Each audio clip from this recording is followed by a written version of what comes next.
اهلا وسهلا بحضراتكم، وانا جاي بتكلم الناس اللي بتهاجم مستر كولر على انه اتغلب في مباراتين ورا بعض بنتيجه 4 من الريال ومن فلامينجو. عايز اقول لهم بعد مباراه الريال والهلال السعودي، الهلال السعودي اللي مليان لعيبه من ملايين الدولارات ومعاهم مدير فني على اعلى مستوى اللي هو رامون دياز، اتغلب 5 من الريال.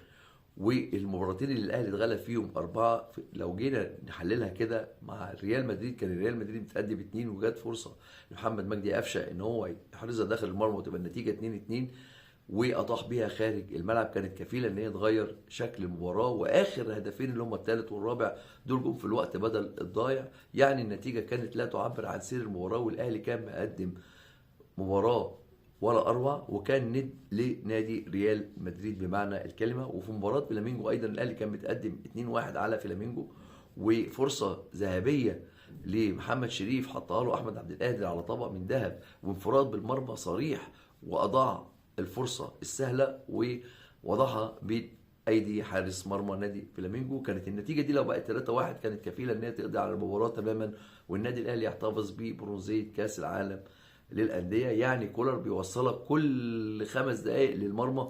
مش عيب مدرب، العيب عيب هداف. النادي الأهلي عايز هداف صريح. يكفي شهادة ديلبوسكي لما قال مباراة الريال والأهلي لا تعبر عن سير المباراة. النادي الأهلي كان عنده فرص كفيلة إن هي تيجي أهداف، وما عندوش اللي يترجم الفرص لأهداف. الفرق كان ريال مدريد عنده اللعيبة اللي تقدر تترجم الفرص لأهداف، وبهذا النتيجة طلعت نتيجة ريال مدريد والنادي الأهلي. وفلامينجو نفس الشكل.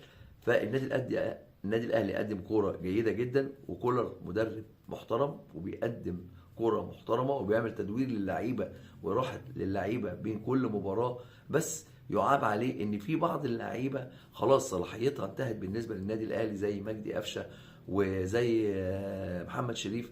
المفروض غيرهم ياخد فرص حقيقيه، او النادي الاهلي ومجلس اداره النادي الاهلي يحقق له رغبته ويجيب له هداف صريح.